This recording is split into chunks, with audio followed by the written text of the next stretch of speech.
Guys, ayaw lang mo kasuko, no?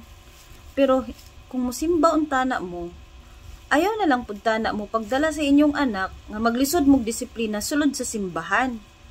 Kay unsa may katuyuan na ng simbahan, imbis kay ang tao maghinulsol siyang sala, magpakabuotan na ng simbahan para mabawas-bawasan niya masala, makasala na noon tungod sa inyong anak nga nagsigig singgit-singgit, nagsigig agi-agi, magsigig tuklod-tuklod ng ilang bangko, magsigig bira-bira ng laing buhok, mga buhok sa laing tao.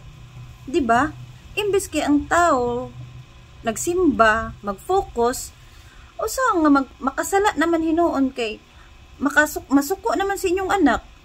Mawala man iyang atensyon, mawala ang iyang focus, distraction ang inyong nahatag sa inyong anak.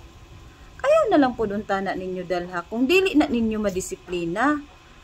Wala may daotan kung magdala mong anak, kung magpila pa ka anak, ang importante dili mo makadistract og laing tao nga nagsimba. Kay simbahan man na, dili man na playground.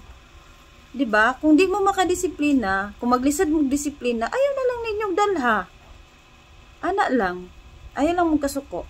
Insulti lang gid ko sa tinuod.